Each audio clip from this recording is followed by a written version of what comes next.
about this, that, everything else. We might even become interesting. We'll just see where it goes. Sunday night, 7 p.m. on KP FM. 10 seconds, I'm going to make your mics hot right now. Heard in Johnny, heard in Crystal, and heard in Mercury. Hello there, Wagon Hut. And we're back. We also have Vincent Valerio is on the phone from New York. Vinny, can you hear us? Okay, good. Okay, so it's been pretty interesting. They've been working, talking about Wonka and what she did so far. And what we're going to do is keep you on the phone, and if you have any questions, then you could just break in. Okay, go ahead, Gary. You know, Professor Schramm at MIT once said, ideas either find champions or dies, and champions must display heroic quality.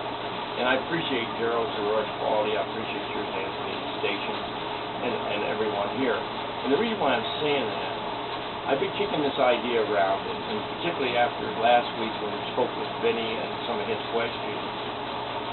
You know, what we've got to do is, there are some folks that live in New York City that have members that are unlawfully and unconstitutionally imprisoned in Nevada.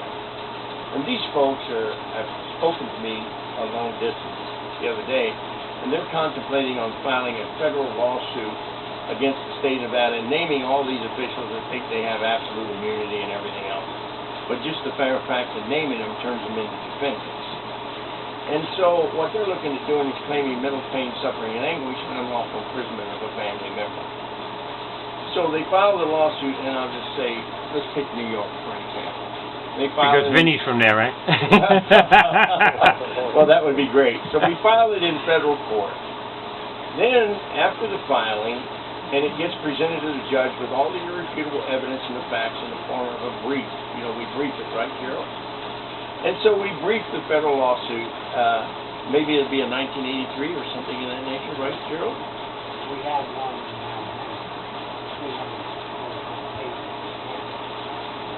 That's my federal complaint.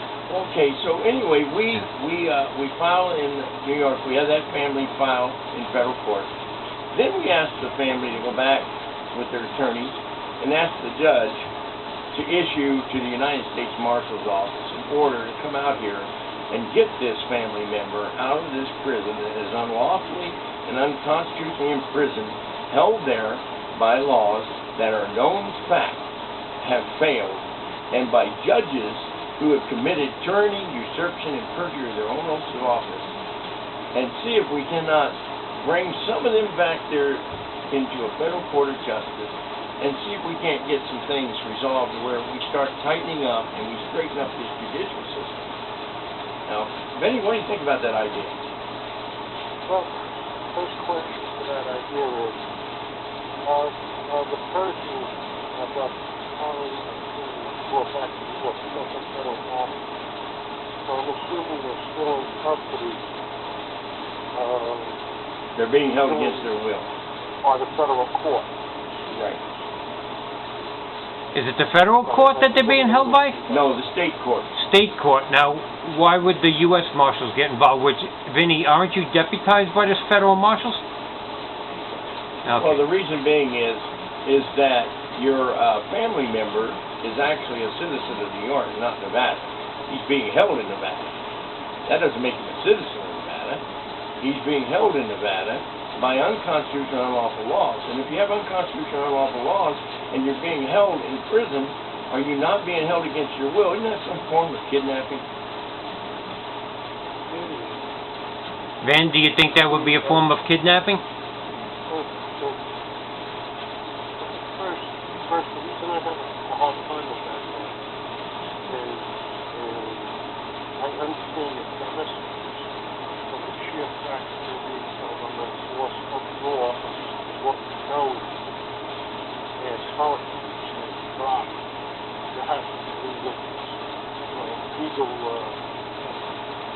precedent to bring them back to New York. So that's why the family members are to bring them back to New York. Yeah, I can see a U.S. Marshal in charge. Well, if the people can prove in a federal court in New York that the Nevada revised statutes are not valid, then it would become a problem, and it could work that way, wouldn't it? Yeah, because New York could challenge the proclamation. It would be up to a judge, and a federal judge, which that's where you got to go, because Nevada is so far out of control that we have to have intervention from outside the state. Now, you have to look at the unity of the proclamation that was issued by President Lincoln. When he issued the proclamation for Nevada to join the Union and become the 33rd state on October 31st of 1864, prior to that, President Lincoln issued a proclamation that the states would form a more unified constitution. Right, Gerald? And with that, they would then become the 33rd member of the Union of the United States of America. Because of this type of contamination and tyranny and usurpation that's going on in such a state of Nevada, there may be other states that have done this. We don't know. We haven't done the research and due diligence, but we do know one thing. Nevada don't have proper laws. And these laws failed, and they may appear to exist, but they exist under the presumption of law, not the knowledge of law. And we now have the knowledge of law. That's what's fascinating. Not your argument. And what part is that, Ben? Well, the whole premise in which you presented as an argument is fascinating. Because if that's true, then a whole lot of correct cases have to be heard. Probably almost all the cases have to be reheard again, or what happens, like we were talking before you came on, these people were coerced into taking plea deals for stuff they didn't do under statutes that are not valid. They stand up and say, I did it. You say coerced. They stood up in front of the court and said that they did it. Now, I mean, that's a problem. But here's what is fascinating to that extent, Vinny, is that when you can prove that you do have an unconstitutional law and an unconstitutional statute, I don't care what you say, you can never waive it consent to it. It fails. I happen to agree. I happen to agree with that. Okay, so they took a plea deal under a statute that is not valid, so they could sign that they killed JFK. It doesn't hold up in a real court of law, because this is not a real court of law here. That is true. That's absolutely true. The courts lack subject matter jurisdiction as we talk on this mic tonight, and they need to realize that.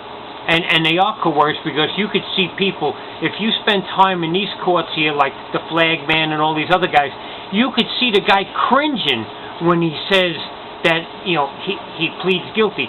I've seen people say, I didn't want to plead guilty, but my lawyer turned around and told me, if I don't take this deal, I'm going to rot here for 18 months before I get a trial. Well, it gets better than that.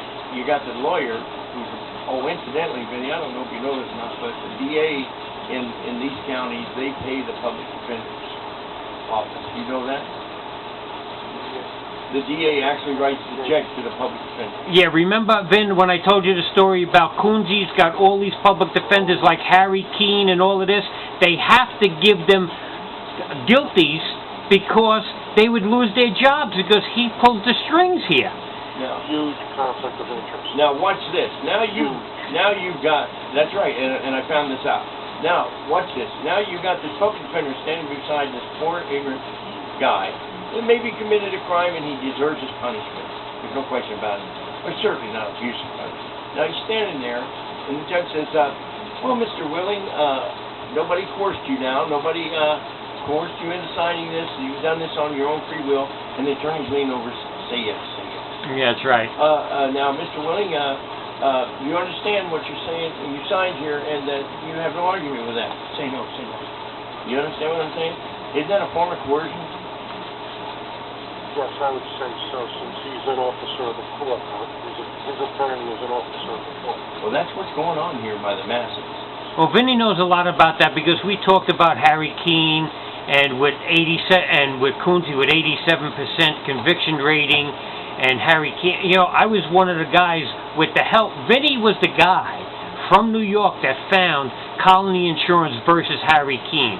And that's what I took to the commissioners, to get the commissioners to get rid of Harry Keene. So Vinny's been on top of this for a long time.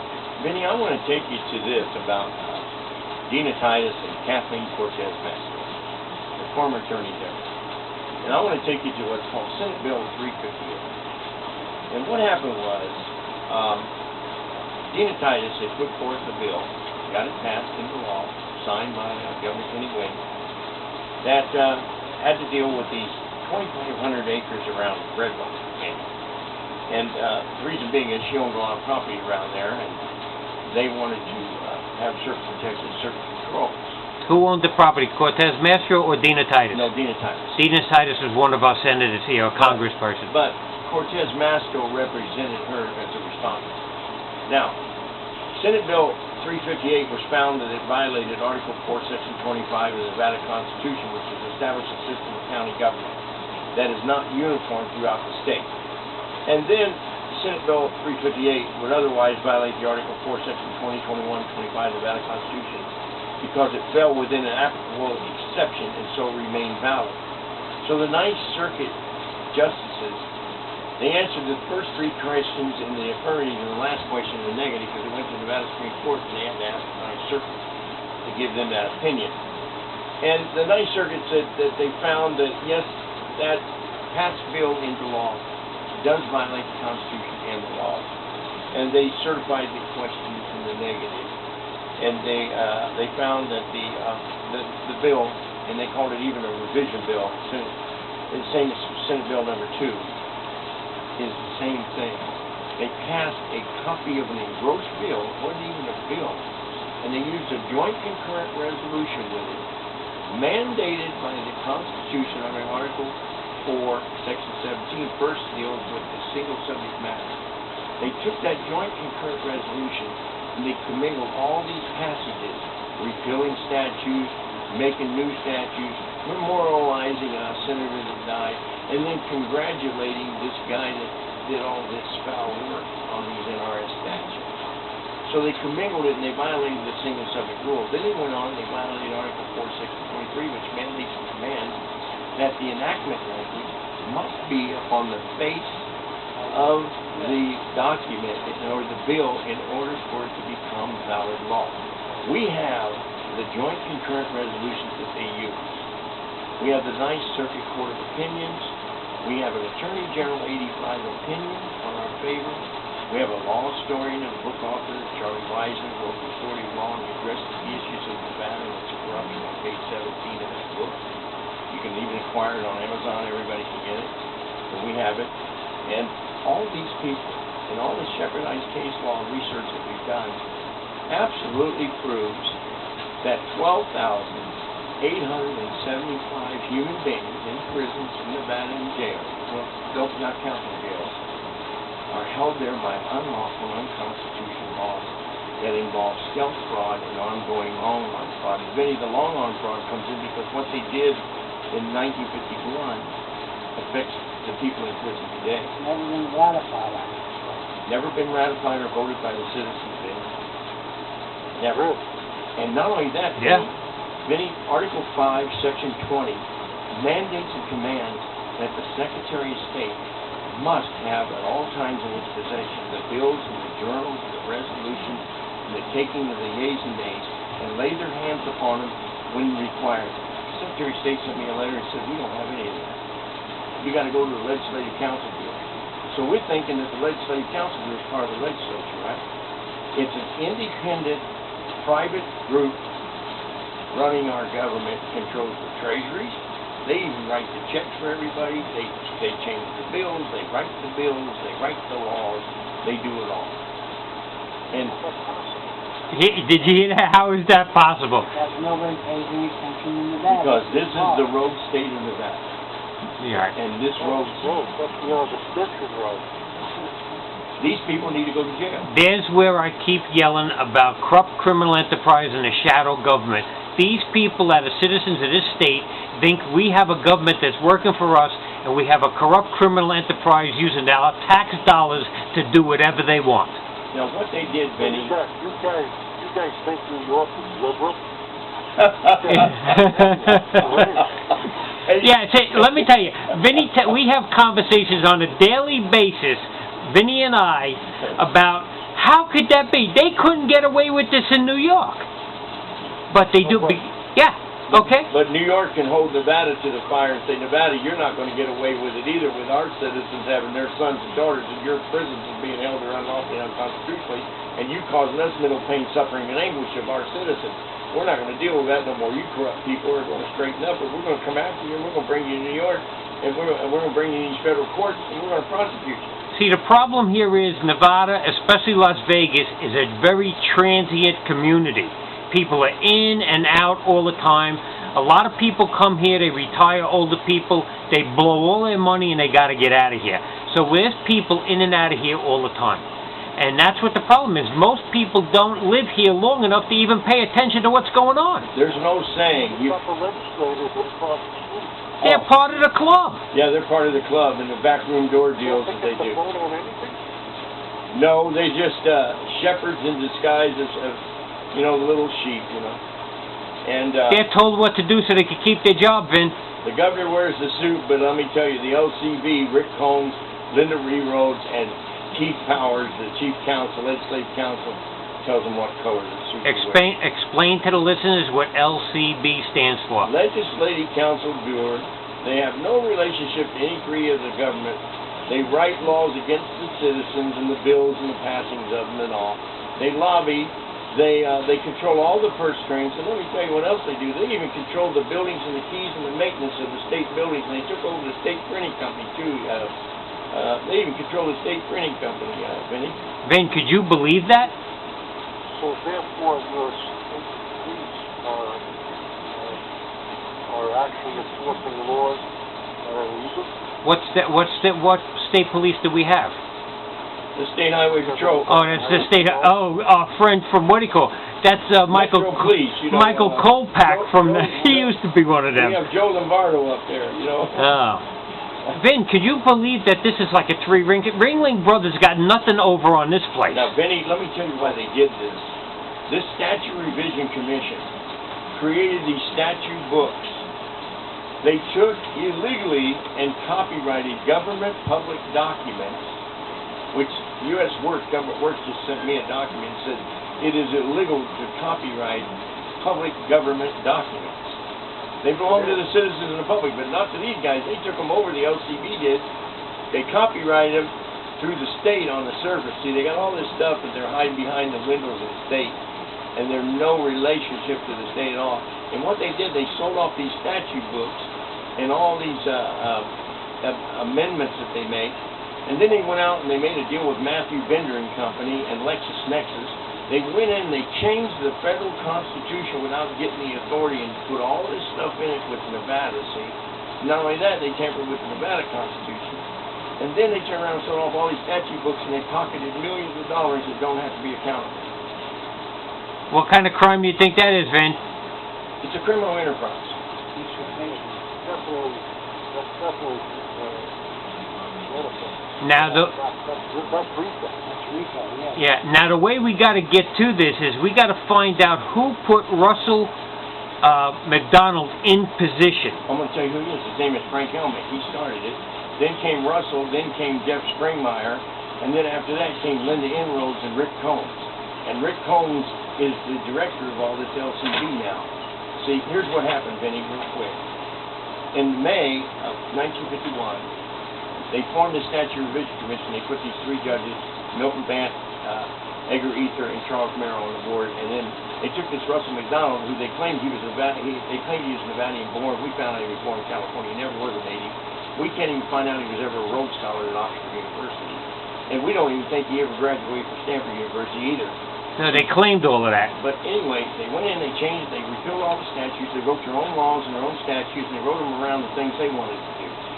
So then, the same guy that was the director of the Statute Revision Commission became the Legislative Council. And on July 1st of 1963, they abolished the Statute Revision Commission, and they transferred all the legislative power to the Legislative Council, Russell McDonald. Then Russell McDonald took the Legislative Council and made it a division of the Legislative Council Bureau, and then became the director of that.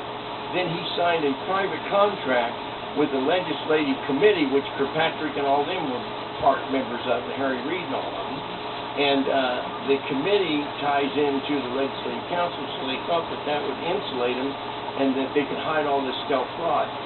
So they have no direct relationship to any one of three branches of government. That makes them a fourth level. These guys have nothing on the mafia. That's why I told you, they just put suits on and went inside government. Listen, the mafia would love to be able. Look, they have interest rates here at 158% in these payday loan places. The mob guys on the street in Brooklyn wish they could get that kind of money. Well, they're banned from it in New York.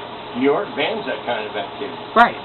Yeah, but I'm telling you, can you actually believe all the stuff that's going on here, and nobody really knows? It's got to be a select few to realize, it's got to be all the really controlling people realize what's going on. The average, I don't think that the average commissioner of Nye County has a clue on what's going on. Vinny, I have 5 memorandums I can make available to you with all the irrefutable evidence of all the bills, all of the joint concurrent resolutions, all of the documents, all the jeopardized case law, all the research, all the Attorney General opinions that favor our side, everything. Okay, it goes all the way back starting from 1951 forward that I can make available to you for inspection. I would love to see that, Jerry. You know, I was talking with Anthony about something, and he mentioned it tonight also, about quote, being threatened by their own attorneys, kept in jail for these months. There's no such thing as jail hearings, there's no such thing as trial. If you don't know what your rights are, they could take anything away from you. They could tell you anything. If you don't know the law, they could tell you the sun's coming up tomorrow because I let it come up. There's the problem. Vinny, let me share this with you. You'll find this very interesting. This just happened to me on February 9th. Now, Vinny, you know when the grand jury issues an indictment, basically they found you guilty. And they issued an indictment, and you were indicted for that. And that passes down to the petite jury, which is the jury of your peers to see if you're guilty or not if you elect to have jury. Now, how do you go in and you throw away all the other sentences and you hold this hearing, and the judge amends the indictment without going back to the grand jury and says, oh, the indictment may have deficiencies in it, but you waive them.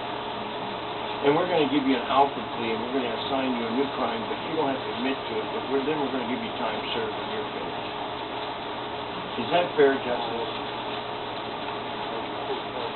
Probably your book. Well, Vinny, that's what happened to me. They took back 17 sentences. They gave me 28 to 64 years for a death sentence. They gave me a death sentence for real estate forgery, crimes that I never committed in my life, never been to the court, I couldn't even tell you how to get there. But it took me 8.5 years of fighting and finally got the Nevada Supreme Court on July 15th of 2011 to reverse my case.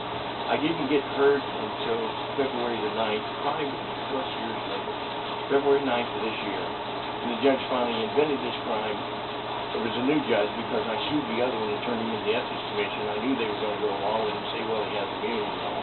But it worked and it created a conflict, so I got rid of him and I got a new judge that gave me an opportunity at least to try and save myself what little bit of life I have left in me to get back out. I'm 64 years old.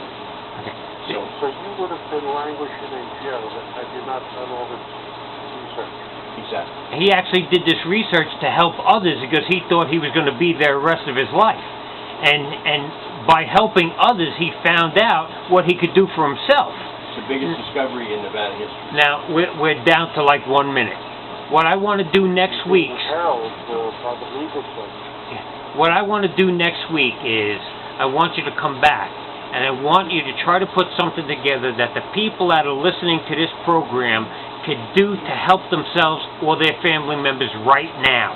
And I think I've come up with a solution, and I think if we can initiate that, and we can initiate it from New York, from some of the families that I know that live in New York, that have suffered through some of their children here that are in prison that are actually innocent, but been railroaded in prison and given sentences that are unbelievable by these judges. Now, some of these people that you helped actually went through Lane and Wonka. That's exactly right. The ones I just mentioned. And you never were here before, but now you know who they are because you actually help people overturned cases that were in front of them. Absolutely. Okay. Would these people that have previous records? Some of them never had records. Yes. You gotta give my documents at the business center. No, I want you to emphatically doubt me, and we'll get along fine. All right, guys. I'm gonna let you go, Vin. I'm gonna shut the show down, and we're gonna talk about this next week. Thanks, Vin, for calling I'll in. be getting you those memorandums. Yeah, we'll put PDF files and send it over there. Anybody has any questions, you can email me at, what is the new email? fightingnvcorruption@gmail.com. Fighting Nevada Corruption, which Nevada is NV. So fightingnvcorruption@gmail.com. Get them to me this week. We'll answer your questions right here on the radio. We're here to help you, and we're going to stop this corruption soon. Good night, everybody.